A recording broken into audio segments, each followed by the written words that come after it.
She was shivering, barefoot, holding a child with eyes too old for her age. He only meant to take out the trash. But when the single dad saw them huddled in that dark alley, everything in him screamed to stop. What he didn't know was the woman he'd carry inside that night wasn't just running from the cold.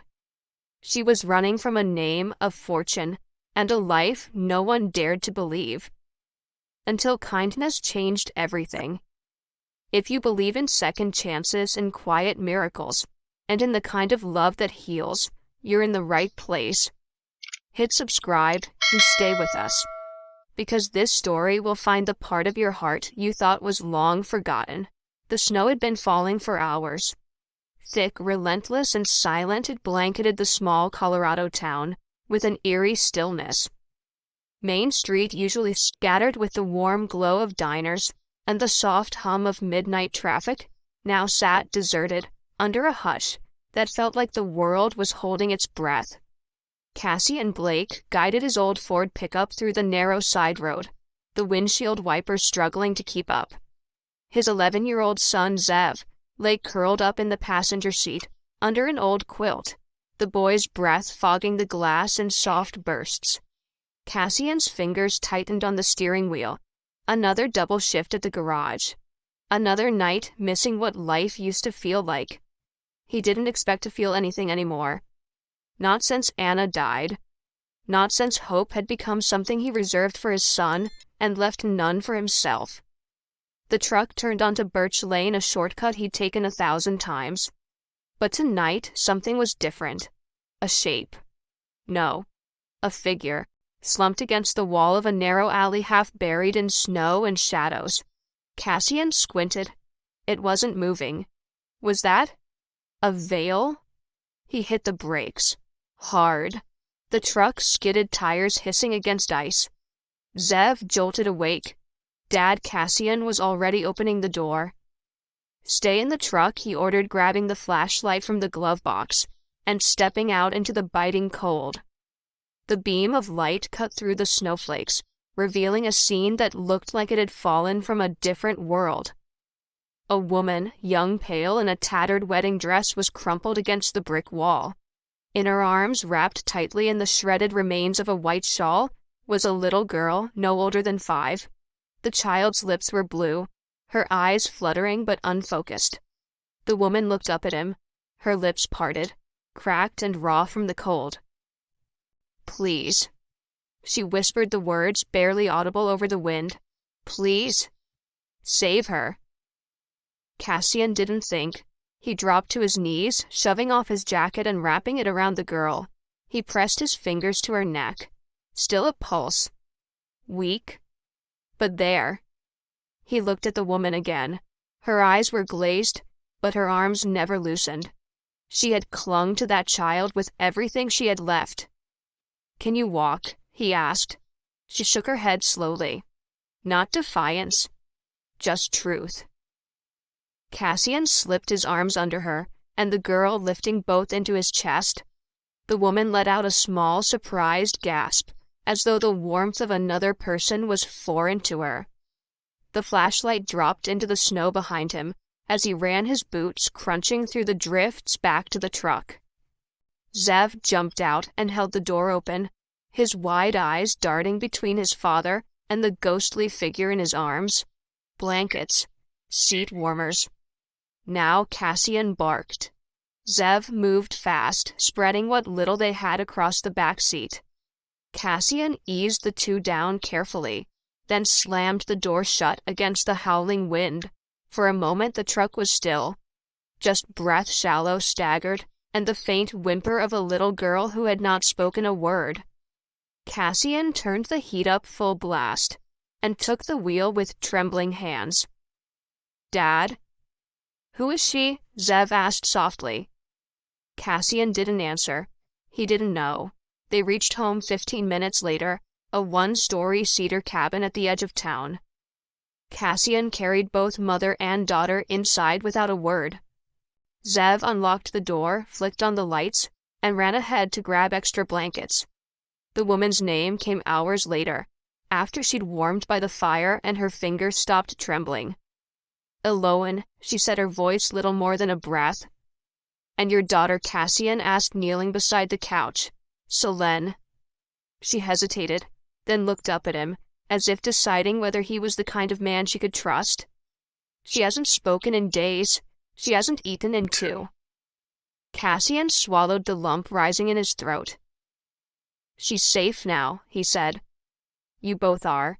At midnight, after Eloan and Selene had fallen asleep, Cassian stood on the porch with a mug of black coffee, and the snow still falling around him.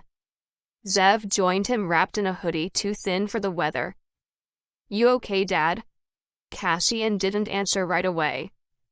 I wasn't looking for anyone to save tonight, he finally said. But sometimes, you find what you didn't know you needed in the middle of nowhere. Zev looked up at him, eyes older than they should have been.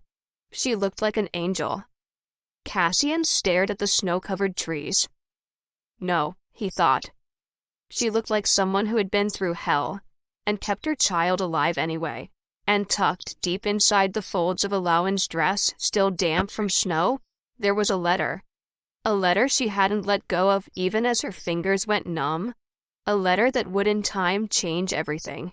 The sound of the heater hummed low through the house like a distant lullaby. The storm had not relented, but inside Cassian Blake's cabin, the silence was no longer cold. Eloan awoke to the smell of coffee and cedarwood. Her eyelids, heavy and dry, fluttered open slowly. For a moment, she wasn't sure where she was. A fire crackled in a stone hearth across the room. The air was warm, thick with comfort. And beneath the layers of blankets, she felt something she hadn't felt in weeks. Safety. Beside her, Selene slept, curled up like a fawn, her tiny fingers tucked against her cheek.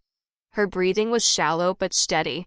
Her dark lashes fluttered as if she were dreaming of a place far from alleys and fear. Eloan brushed a lock of hair from the girl's forehead and sat up, carefully scanning the room. It was modest, wood-paneled walls, furniture that looked like it had seen stories, and shelves lined with books and tools and a few fading photos. A carved wooden star hung above the fireplace. The room smelled like a life that had endured. She swung her legs off the couch and winced. Her body still ached, especially her knees raw from hours kneeling on ice. The wedding dress she wore had been replaced with a flannel shirt and cotton leggings, unfamiliar, but warm and clean. A folded note rested on the coffee table. Warm clothes are in the bedroom down the hall. No rush. Coffee's on. See? She held the note as if it were glass. In the kitchen, Cassian moved quietly, flipping pancakes with one hand, holding a cup of black coffee in the other. His movements were instinctive, but his mind was not on the stove. He'd barely slept. Every time he closed his eyes, he saw her face again. Not the beauty of it, though. That was impossible to ignore, but the exhaustion that clung to her like wet cloth. The way she'd held her daughter like she was the last flame in a frozen world. And then, there was that letter. He hadn't read it. Wouldn't unless she gave it to him. But something about the way she'd clutched it in her sleep unsettled him. Like it held a truth, too painful to speak. A creak from the hallway pulled him back. He turned. Eloan stood in the doorway. Her hair was brushed, but still damp. She wore one of his sister's old sweaters. He recognized the blue cable knit, and it hung loosely on her frame. Her face was pale, but her eyes were clearer than the night before. "You're up," he said gently. She nodded. "I didn't mean to sleep that long. You needed it." She looked toward the living room. Selene's still out. Zeb's reading to her. That made her pause. Something flickered in her eyes. Surprise, perhaps. Or something warmer. "Your son. He's very kind. He's the best part of me," Cassian said without hesitation. A beat of silence passed. "Then can I help with breakfast?" Cassian hesitated. It wasn't out of mistrust. He just wasn't used to someone offering. You can stir, he said, sliding the batter bowl toward her. She stepped into the kitchen slowly like someone crossing ice. As she reached for the whisk, her hand brushed his, and he noticed again how delicate her fingers were and how bruised. Not from violence, he realized, from survival. They ate quietly around the small kitchen table, the storm tapping on the windows like a memory that wouldn't leave. Solange remained on the couch, bundled in warmth, listening as Zev read from Charlotte's Web, his voice, animated hands, waving. Eloane barely touched her food, but her eyes were on her daughter the entire time. She hasn't smiled in days, she said softly, not looking at Cassian. She will, he replied, when she knows she doesn't have to be afraid anymore. Eloane looked down at her coffee. I didn't mean to bring trouble to your home. You didn't, Cassian said firmly. You brought a little girl who needed shelter. That's never trouble? Eloane's throat tightened. I've had people say otherwise. Cassian studied her carefully. She didn't speak like someone who was used to being believed or protected. She spoke like someone who had spent years preparing not to be. He didn't press her for details. He knew the value of silence, the kind that gives someone space to breathe. But she surprised him. He wasn't supposed to leave us. Cassian said nothing, only listened. He promised a home, a chance. He picked us from a list, sent money for flights, had a room waiting. But when he saw Solange, that I'd brought a child, his whole face changed. He said he wanted a wife, not a burden. She exhaled almost a laugh, but too bitter to be called that. I think I wanted to believe people were better than that. I still do. Maybe that's foolish. No, Cassian said. It's the bravest thing there is. Later that morning, as the sun pressed weakly through the snow-heavy sky, Eloane stood at the window, watching Zev show Solange how to build a snow fort. The two children were bundled like marshmallows, tumbling and laughing. And for the first time in weeks, Solange smiled.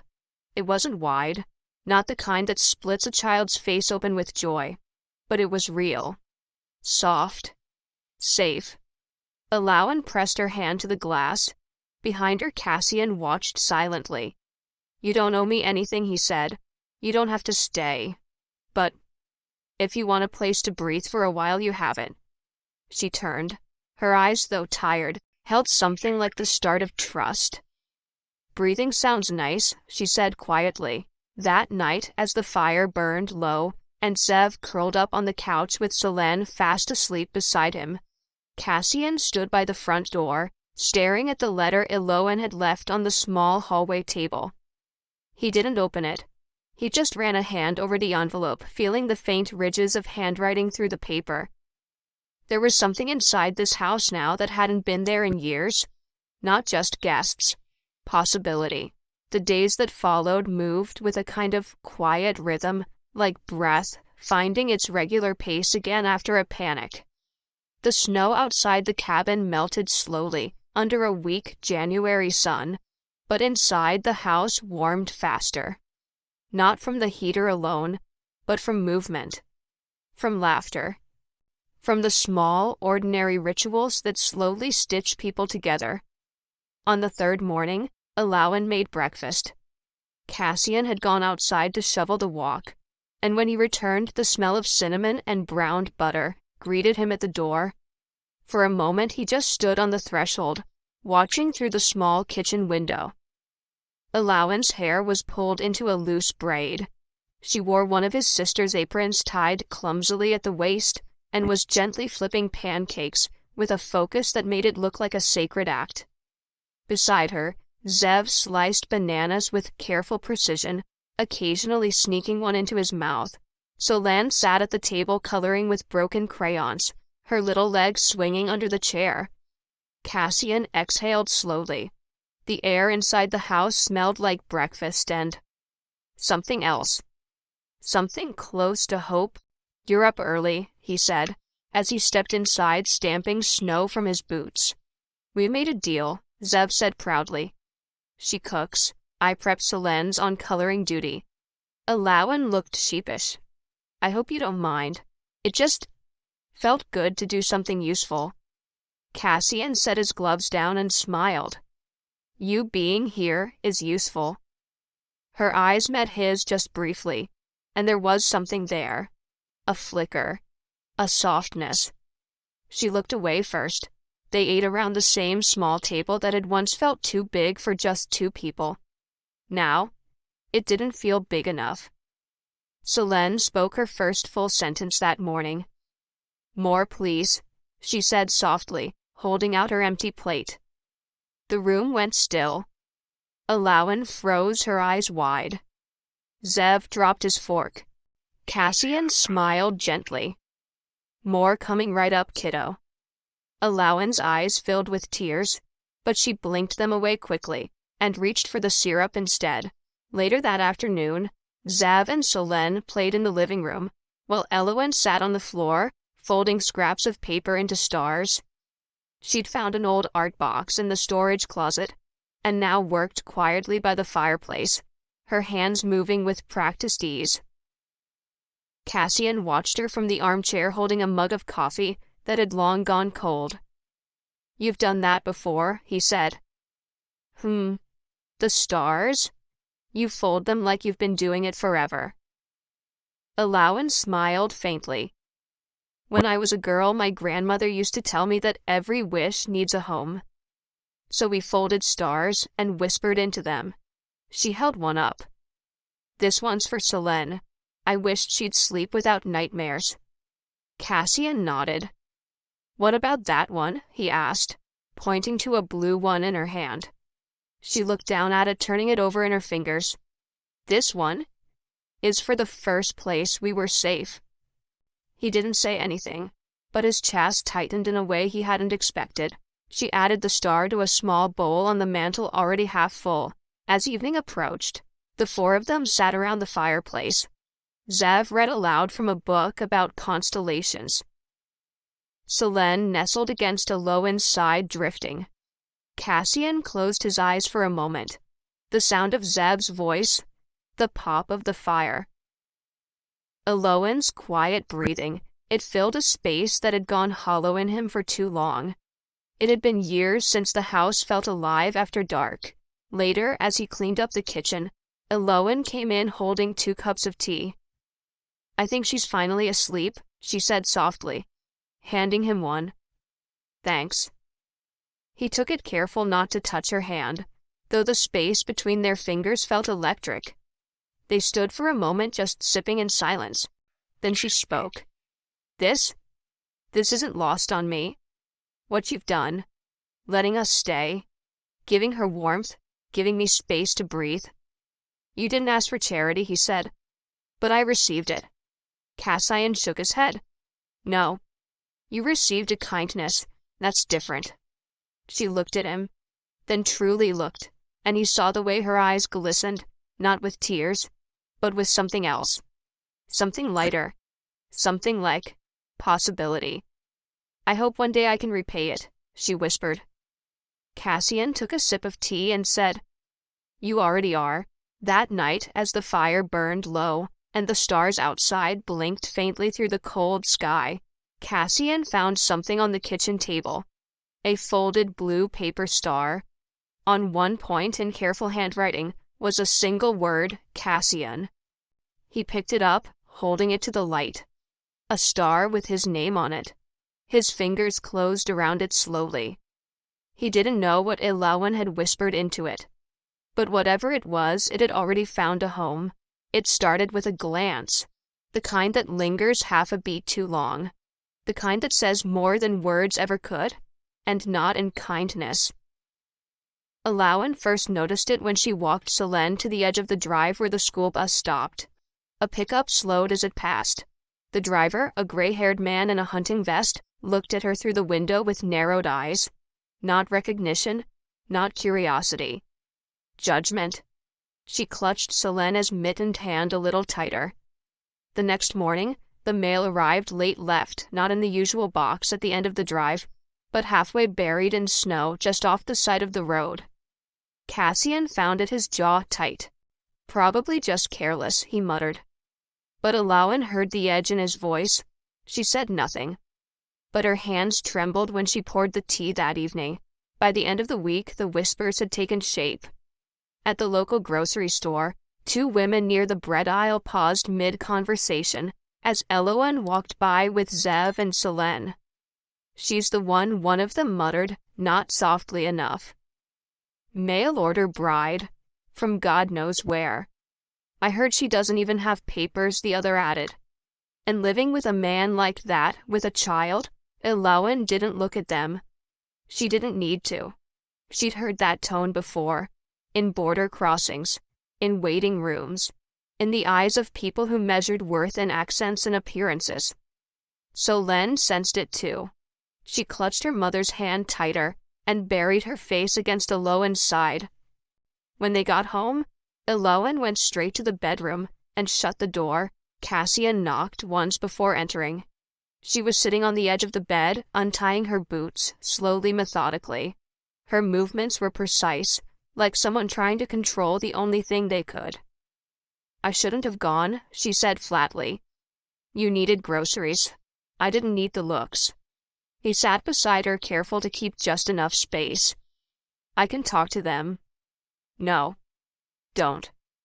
"Alawan, this is what always happens," she said, her voice tight. "You think you found a place, a sliver of safety. But then someone reminds you you're not from here. You're not one of them. You're someone to be questioned." Cassian was quiet for a moment. Then softly, "You are one of us. You're here. You're a mother. You're trying. That's more than most." Alawan looked at him.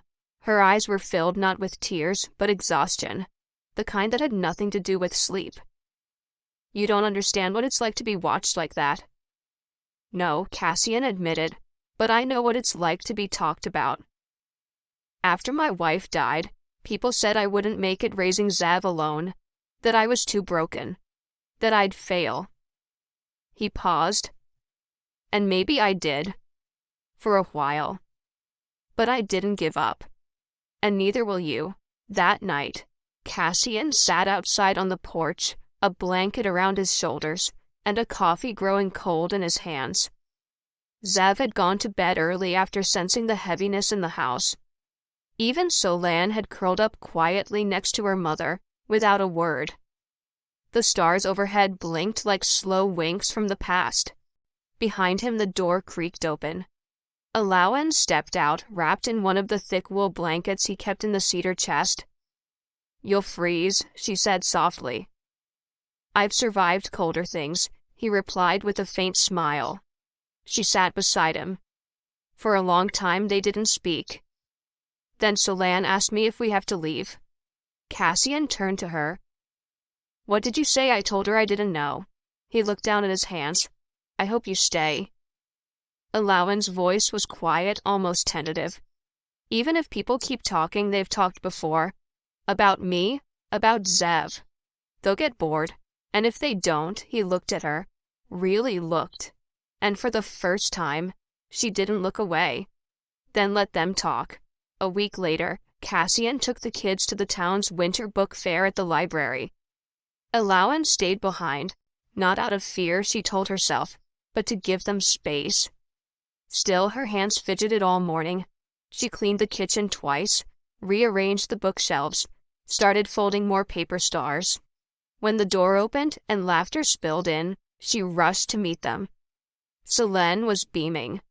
Zev held a stack of used paperbacks in his arms. Guess what he said? Selene read 3 pages out loud. In front of people, Cassian looked at Alawan. She did great. Didn't want to stop. Alawan dropped to her knees and hugged her daughter tightly. "You were so brave," she whispered. Selene leaned in and whispered back. "I didn't feel scared, because you said we were safe." Cassian heard it, and his chest tightened in the best way. That evening, Alawan placed a new paper star on the mantel. It was deep silver, with Selene's name on one point and Cassian's on another. She didn't say what she wished for. But Cassian, watching from the hallway, didn't need to know. He could feel it in the air, the kind of hope that walks on quiet feet and builds its home slowly, one heartbeat at a time. The snow had finally melted enough to expose patches of earth, brown, damp, stubborn beneath the sunlight.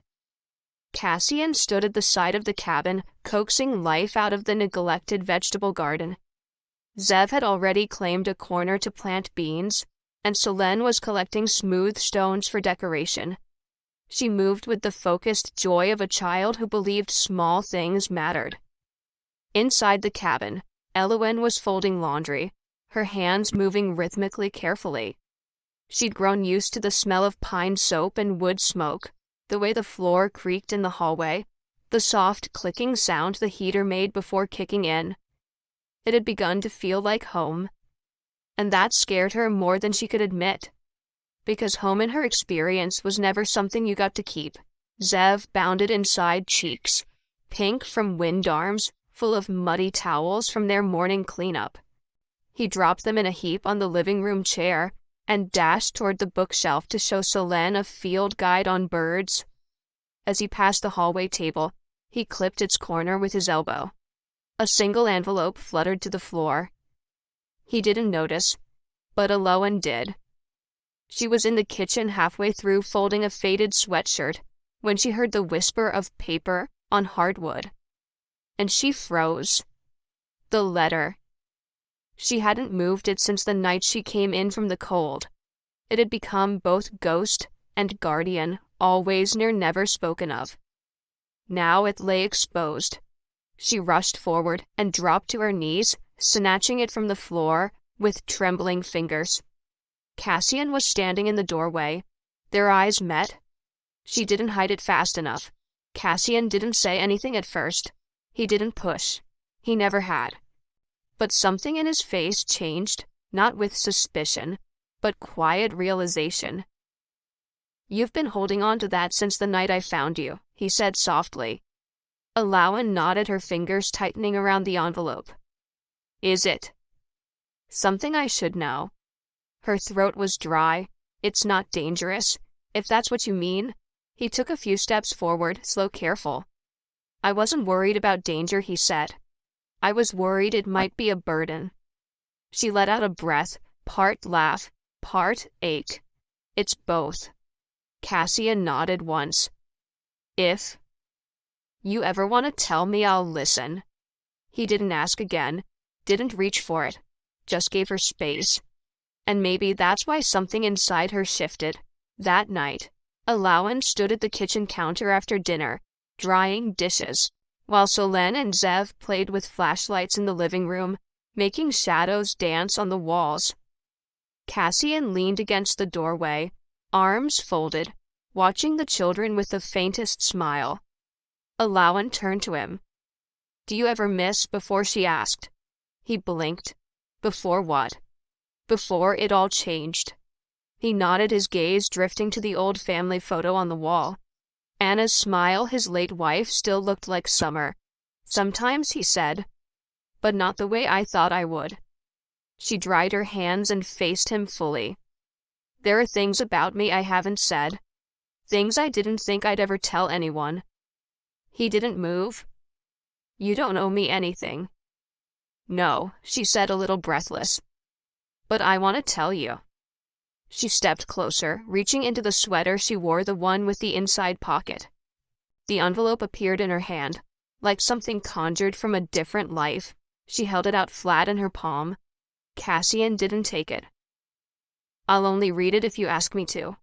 Elowen hesitated, then slowly withdrew her hand. "Not yet," she said. "But I want you to know, it's not just a letter. It's a doorway, and I'm still standing on the wrong side of it." He nodded slowly. "Then I'll wait, as long as it takes." And somehow, those 6 words gave her more courage than anything she'd ever heard. Later that night, Elowen stood at the edge of the children's shared room. Zev was already asleep, his book splayed open on his chest. Selene curled up against the pillow next to him, one of the paper stars tucked beneath her hand. Cassian stood behind her just close enough that she could feel the warmth of him. "She's sleeping deeper," he whispered. "Yes," Alowan replied. "So am I." A pause. "Thank you," she added. He gave her a quiet smile. "You thank me too much. You gave me more than shelter." He looked into her eyes. "So did you." That night, as Cassian turned off the lights, and Alowan returned to her room, the envelope lay on her nightstand once more. She stared at it for a long time.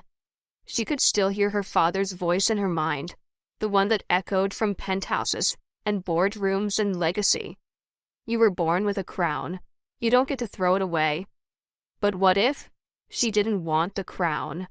What if she just wanted to be here, folding paper stars, with a man who saw her for who she really was?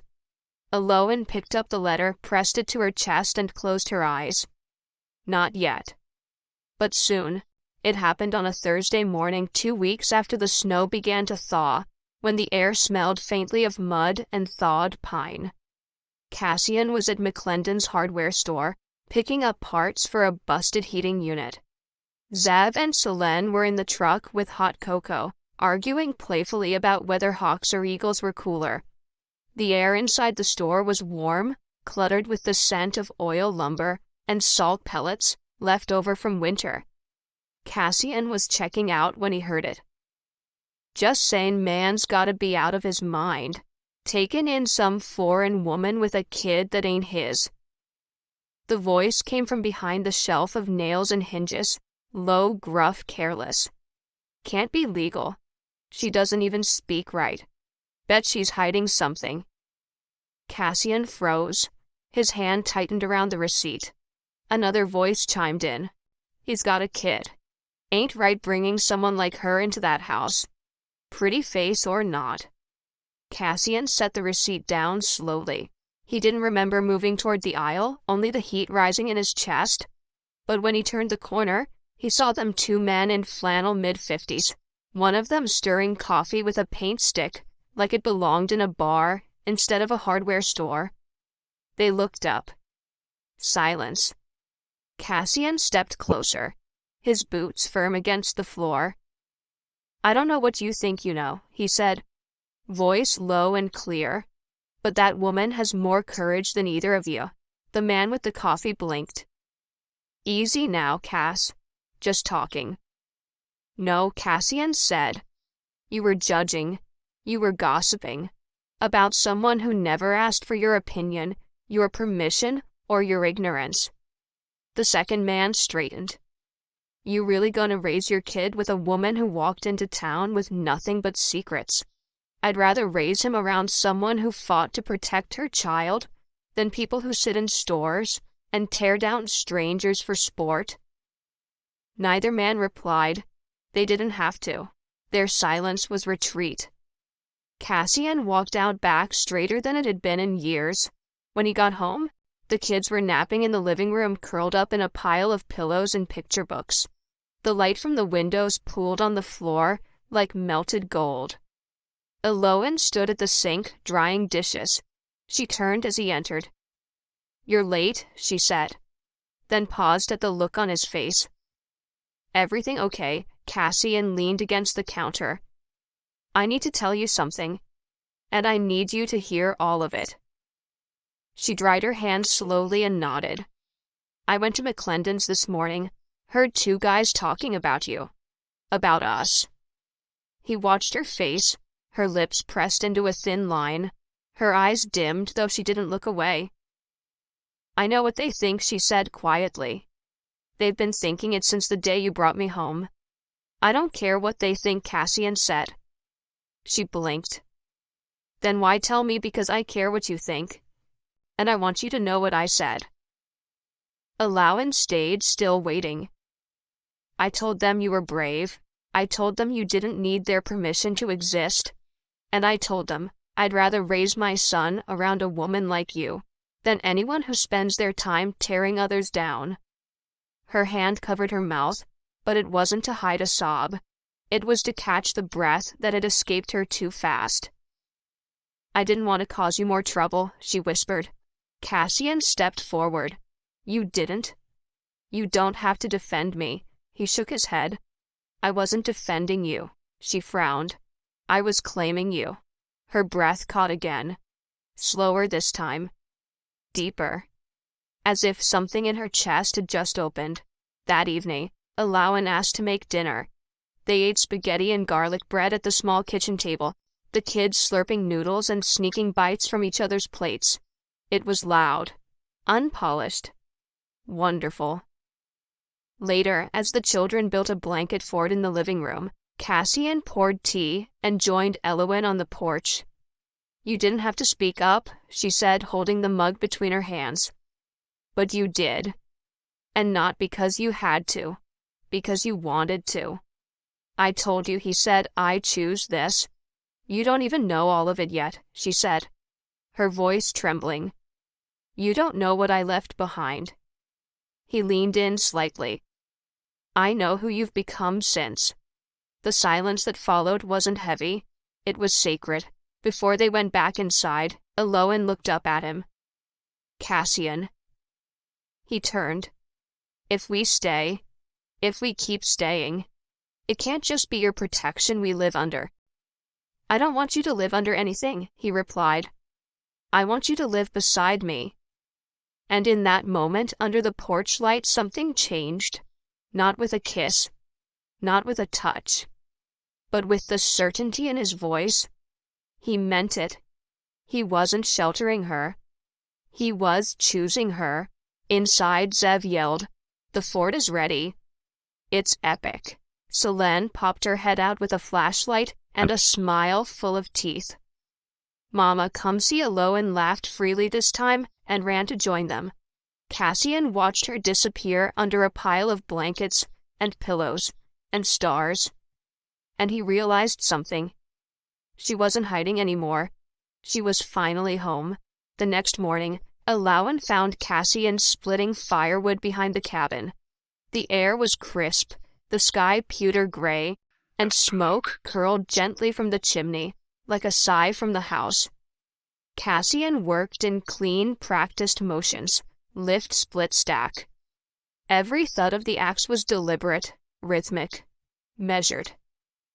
Elowen stood at the edge of the porch, watching. He hadn't seen her yet. There was something grounding in the way he moved, not hurried, not harsh. Like a man who had once known chaos, but now chose peace, one swing at a time. She clutched the envelope in her hand, the one that had traveled with her across cities, buses, motels, and the freezing alley where her old life ended. The letter. She'd read it again that morning. Every word still felt like a weight pressing on her ribs, but this time something was different. This time she didn't feel shame. She felt something closer to readiness. She walked toward him, each step crunching lightly in the frost-dusted grass. He paused when he saw her resting the axe on a stump, wiping his hands on his flannel shirt. Alawan, he said, surprised but smiling. You're up early. I've been up for hours, she said softly. Thinking. She didn't answer right away. Instead, she held the envelope out between them. Cassian looked at it, then at her. Are you sure? She nodded. No. But I want you to know what you're choosing. Cassian didn't take it. Not yet. I'm not choosing what's written in that letter, he said gently. I'm choosing who stood in the snow and said, Please save her. Her throat tightened. I need you to know anyway, she whispered. He accepted the letter with both hands. They sat together on the edge of the firewood pile. Elowen didn't watch him as he read. She stared out toward the pines, their tops shivering in the breeze. Solen's snowman from 3 days ago melting gently in the corner of the yard. The silence stretched long. When he finished, Cassian folded the letter carefully and rested it on his lap. He didn't speak for several seconds, and when he finally did, his voice was quiet, deliberate. You're Elowen Hargrave, he said. Daughter of Miles Hargrave, heiress to a national construction empire. You vanished from the public eye 3 years ago. You walked away from $600 million. And your family has been searching for you ever since. She nodded slowly, eyes down. They called me an embarrassment, she said, for refusing the arranged engagement, for wanting to raise my daughter outside of legacy. They said I owed the family my name, my silence, my cooperation. Cassian was quiet. I was 19 when I got pregnant, she continued. They told me it would complicate the brand, so they offered to raise her in private under a different name, as a ward of the family. But I wouldn't give her up.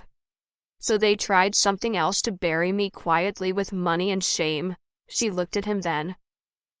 I didn't just walk away, Cassian. I ran. And for 3 years, I've been terrified that anyone who knew would see me the same way they did. He leaned forward slightly, resting his elbows on his knees, his hands clasped.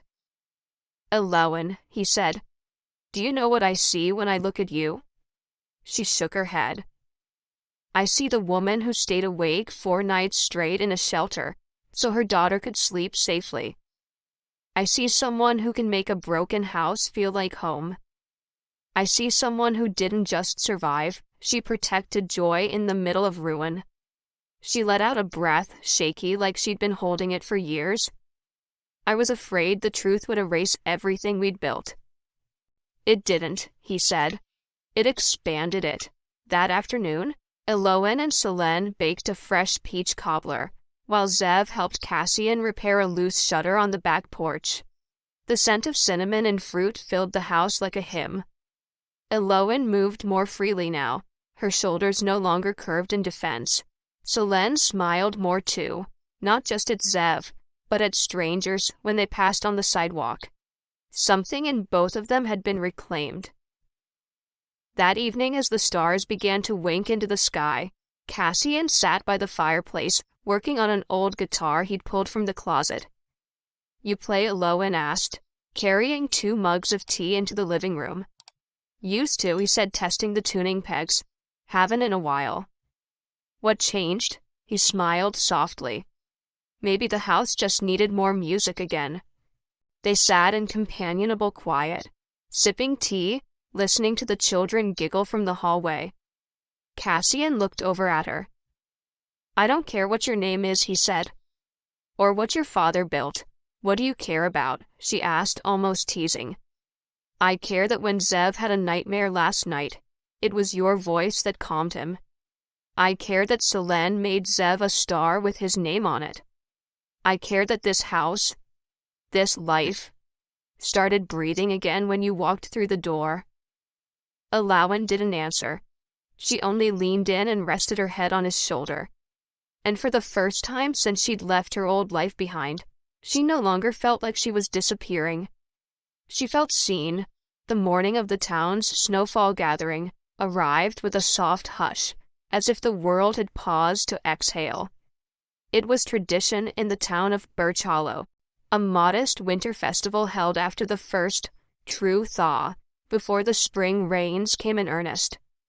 There would be a chili cook-off, a book exchange at the library, live music, and a children's craft table run by the local high school volunteers.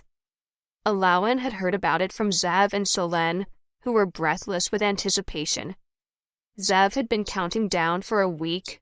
Selene had made a new paper crown just for the occasion. Cassian hadn't asked Elowen if she wanted to go. He didn't need to. She was the one who brought it up. I'd like to try, she said one night as they folded laundry on the couch. I think I'm ready to be seen. Cassian had looked up, soft surprise in his eyes before answering. Then we go as we are. They walked together that Saturday morning through the town square. Elowen wore a navy peacoat Cassian had found at the thrift store and repaired at the elbow. Her scarf was crocheted, one of Anna's old ones, and her boots scuffed at the toes.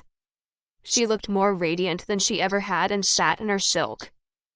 Selene held Zeb's hand, skipping every few steps. Cassian carried 2 thermoses of cocoa and smiled at everyone like he had nothing in the world to prove. But Elowen felt it. The glances, the lingering curiosity, the whispers that hung just outside of earshot. Still, she didn't shrink. She greeted people. She introduced herself. She helped a toddler put on her lost mitten and thanked the woman who handed Selene a pine cone ornament. When they reached the crafts table, Zev ran off to find his friends. Selene settled into a chair with markers and a stack of paper. Cassian and Elowen stood nearby, sipping cocoa, watching. I thought it would feel worse, she said quietly. Worse how colder, harder, like walking into a fire. And instead, it feels like maybe the fire already happened.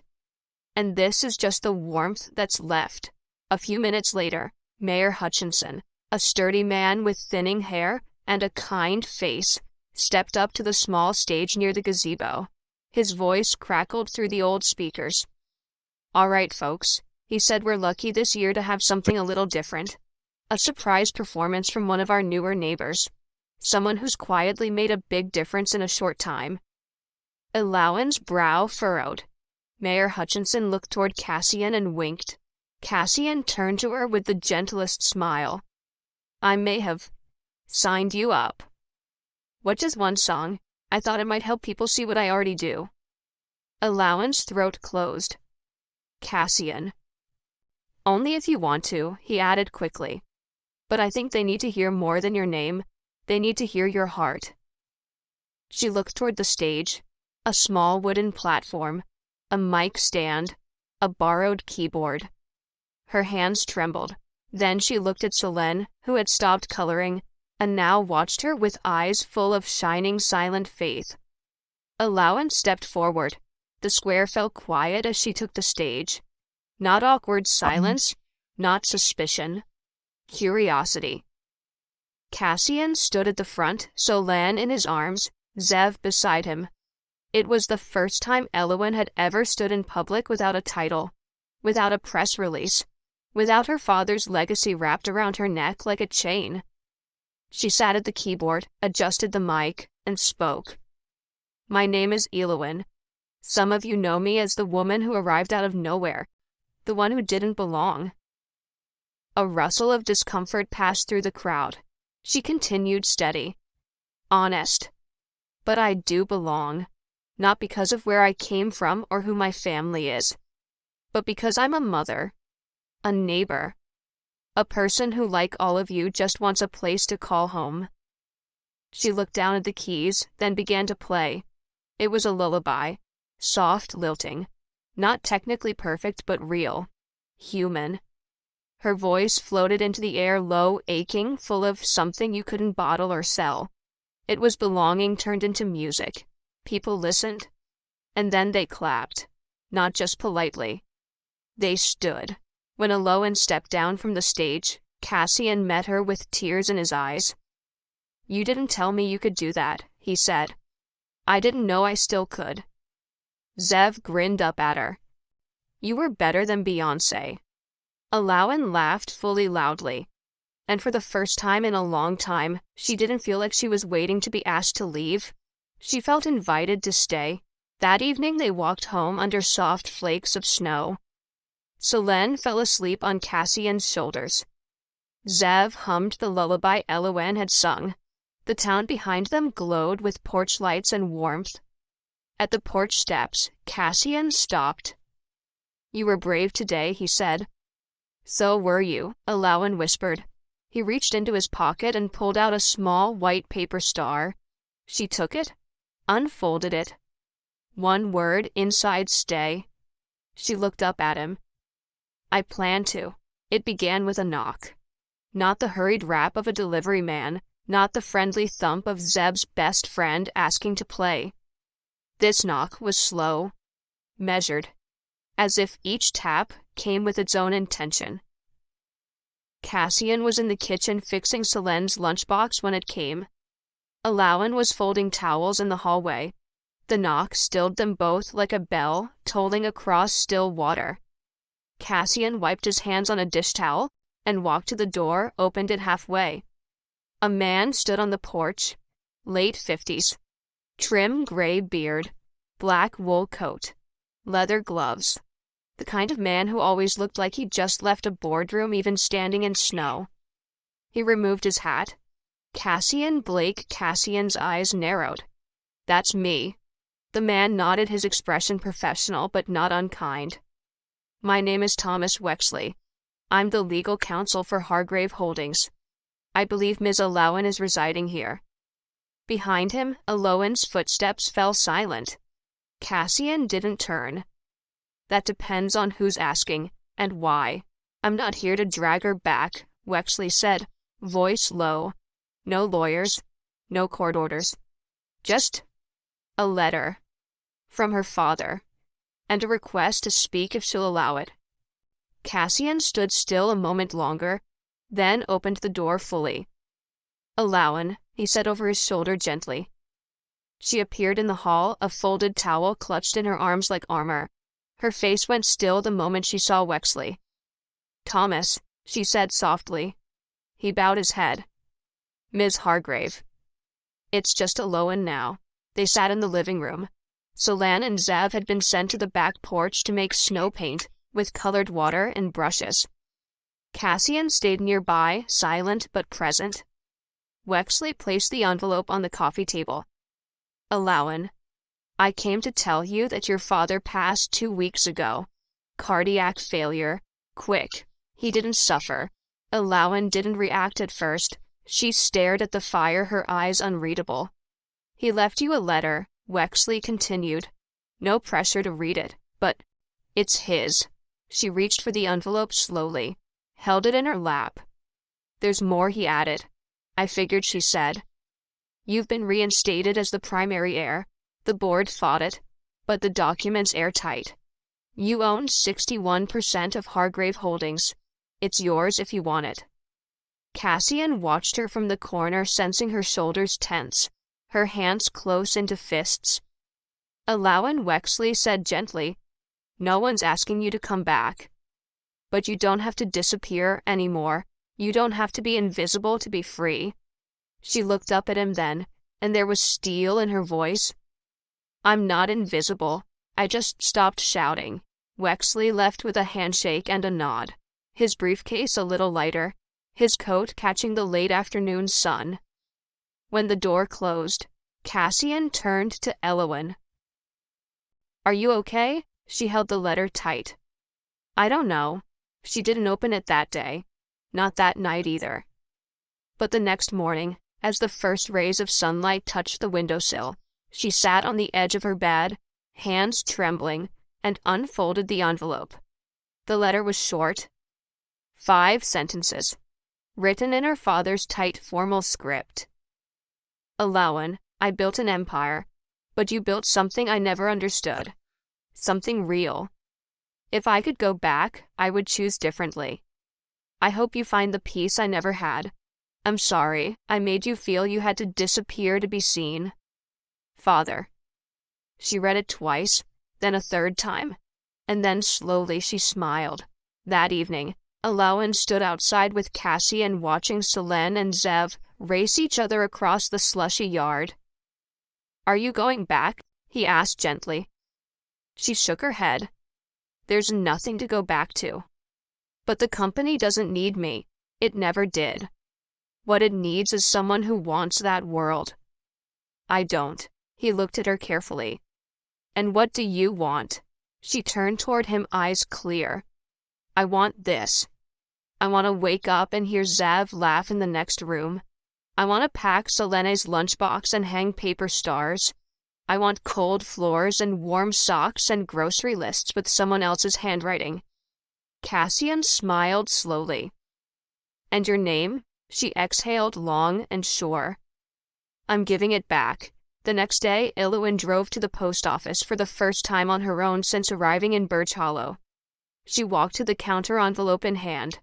Inside was her legal declaration. She was formally relinquishing all rights to the Hargrave estate, not as an escape, not out of fear, but as a choice. I'm Allowan Mireille, she said to the clerk, holding out her ID and paperwork. The woman smiled. Pretty name. Allowan smiled back.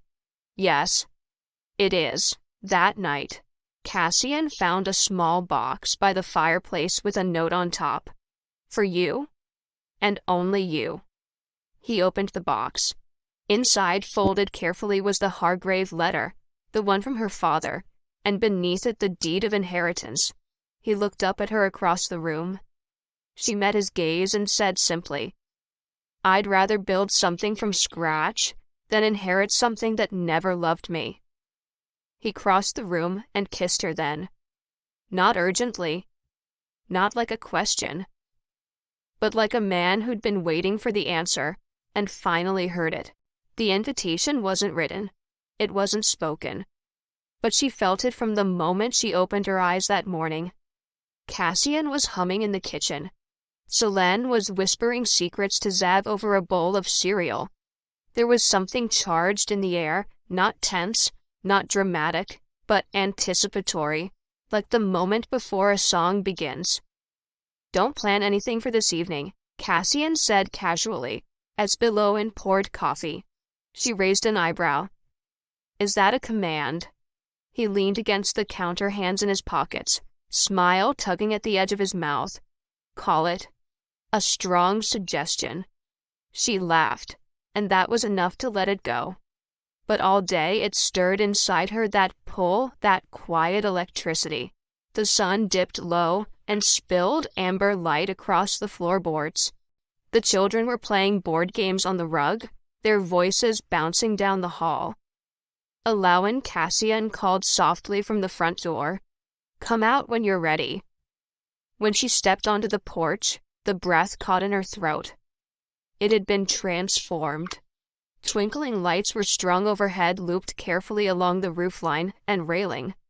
A single table stood at the center, draped in white linen, a jar of wildflowers set in the middle, 2 chairs, one acoustic guitar leaning beside the steps. The fire pit nearby flickered low. Cassian stood beneath the lights, hands tucked into his coat, his breath visible in the cool spring air. "You did all this?" she asked, stunned. He shrugged lightly. "Zev helped hang the lights. Selene arranged the flowers. I just wanted a night with you. No past. No noise. Just us." She stepped closer, heart thudding like it did the first time she saw him in the snow, only now warmer, steadier. "I thought you didn't do grand gestures," she teased gently. "I don't," he said. "This is a quiet one." He pulled something from his pocket. Not a ring. A star. A simple white paper star, with one word written in bold black ink at stay. "I wrote that the night you sang at the snowfall gathering," he said. "I didn't know how to say it out loud yet, but I knew it then." Alawan took it from his hand, her fingers grazing his. "You didn't have to say it. I heard it." He stepped closer. "And tonight," he whispered, "want to say something else." Her breath caught. He brushed a stray hair from her face, the back of his fingers grazing her cheek like he was tracing something sacred. "Alawan Mireille," he said, voice low, "I want to build something with you. Not from money, not from legacy, but from mornings like this. Evenings like this.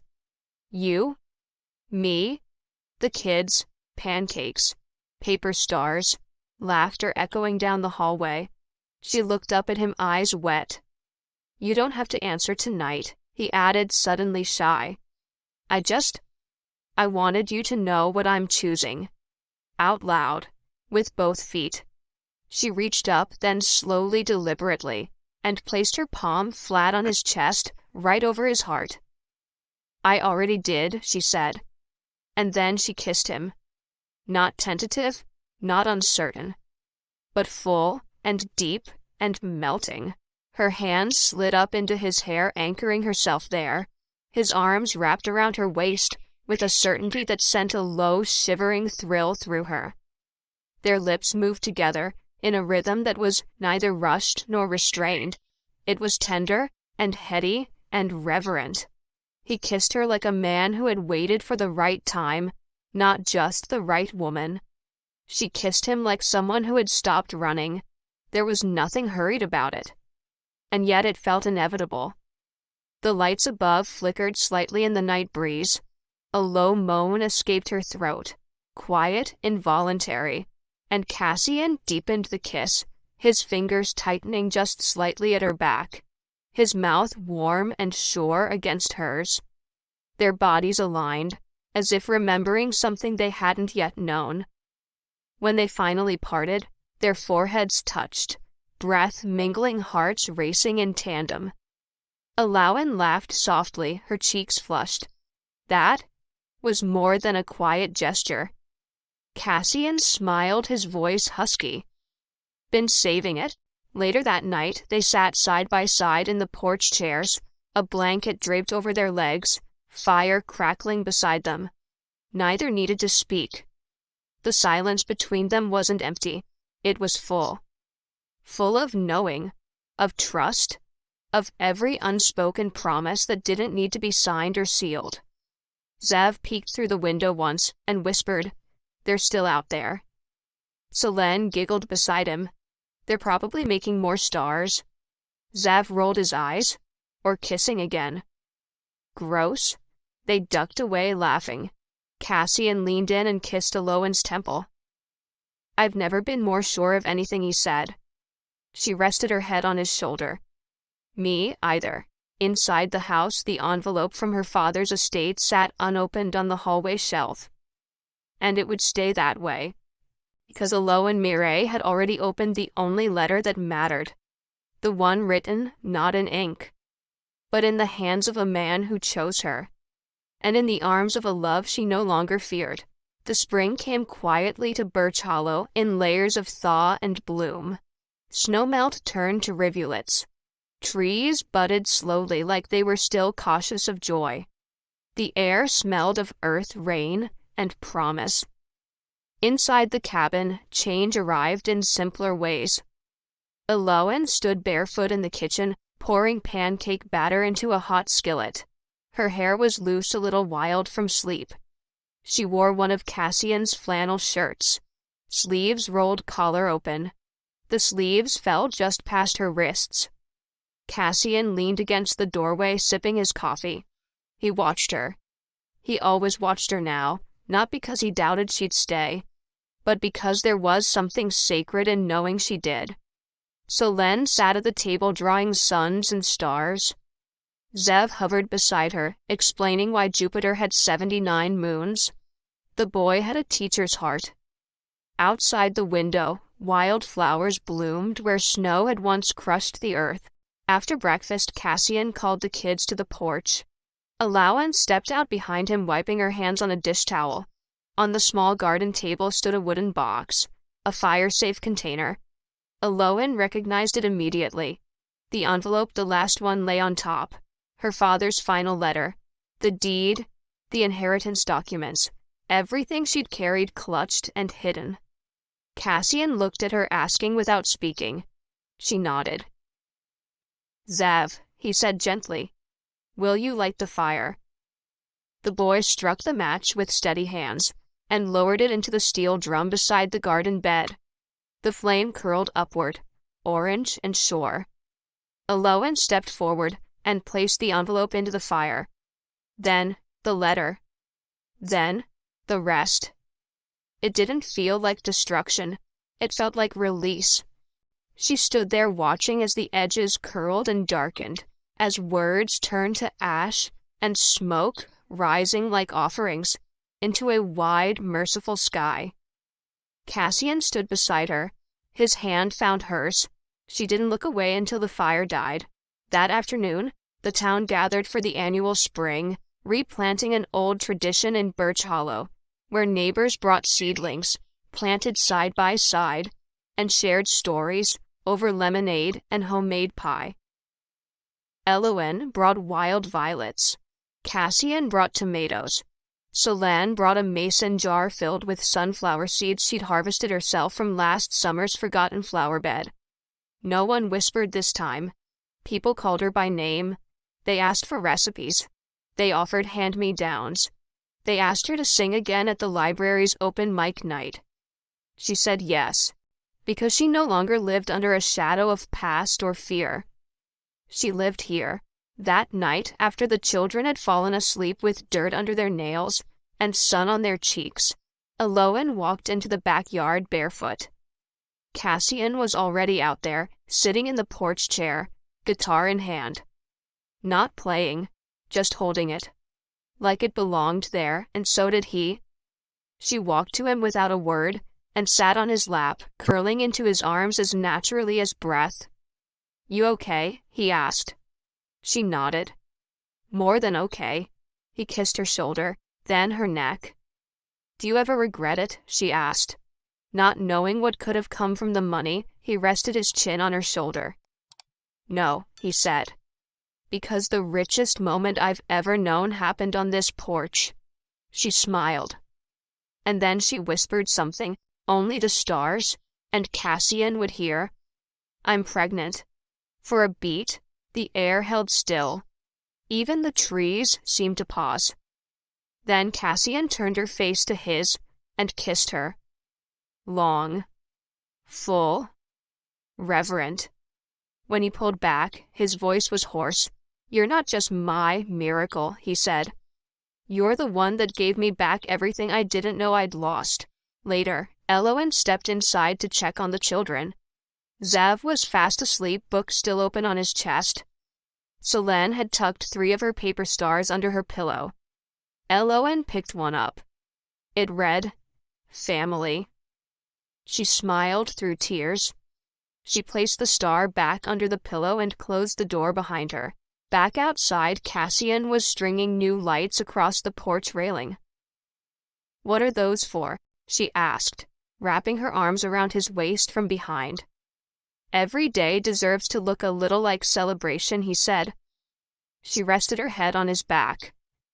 "I'm glad you found me in that alley." He turned around, holding her face in his hands. "No, sweetheart," he said gently. "I'm glad you let me." The fire pit flickered again. Above them, stars bloomed in a night sky, as clear and generous as the love between them. Not perfect, not fancy, but honest, earned, real. And in the kitchen window, a new paper star had been added to the sill. One word scrawled in Selene's careful hand. "Forever. Where in the world are you watching from today? We always love hearing your stories, your memories, and how these moments touched you. Please share a thought in the comments below. Even just a heart, it means more than you know. If this story spoke to something deep inside you, don't forget to subscribe so you'll never miss the next quiet miracle. And if you know someone who needs a little hope today, go ahead and share this with them. Thank you for being here. Thank you for listening with your heart. Until next time, stay kind, stay strong, and remember, sometimes love finds us in the most unexpected places.